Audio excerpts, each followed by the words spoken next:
In a remote, forgotten corner of the woods, nestled beneath the gnarled roots of ancient trees, there lived a young girl named Eliza. She was an inquisitive and adventurous child, often wandering the woods, seeking out hidden secrets and untold mysteries. The villagers warned her of the dangers that lurked beyond the safety of their small hamlet, but Eliza's curiosity knew no bounds. One moonless night, as the shadows danced eerily among the trees, Eliza ventured deeper into the forest than ever before. She followed a trail of flickering fireflies, their gentle glow leading her deeper into the heart of the woods, where Eliza found herself to be most happy.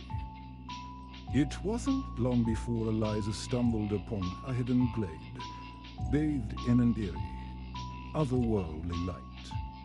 In the center of the glade, a circle of toadstools grew, each one radiating a soft, pulsating glow.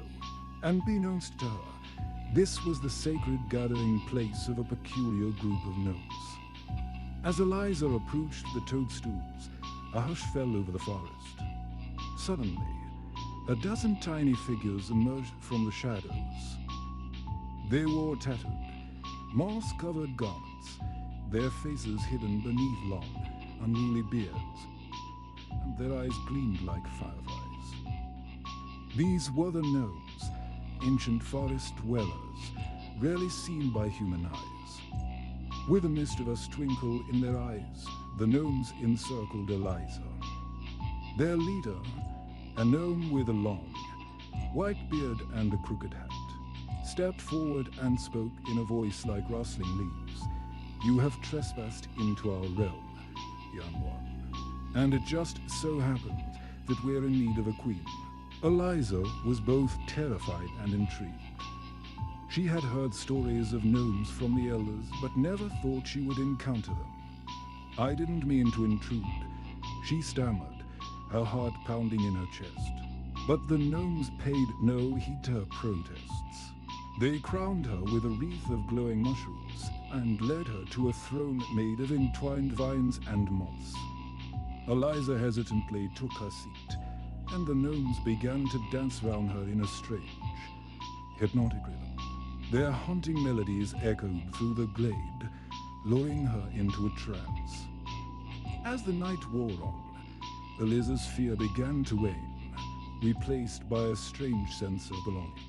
The gnomes, it seemed, had a magic of their own, one that bound her to their world.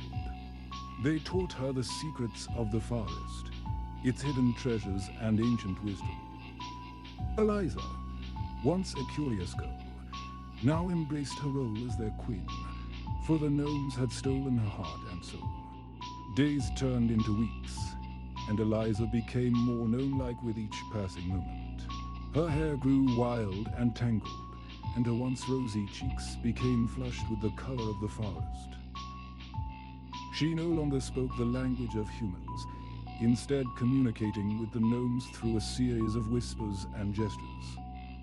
Meanwhile, the villagers grew worried about Eliza's disappearance. They searched the woods in vain, their hearts heavy with grief. They could never have imagined the transformation that had befallen their beloved daughter. Years passed, and Eliza was never seen in the human world again.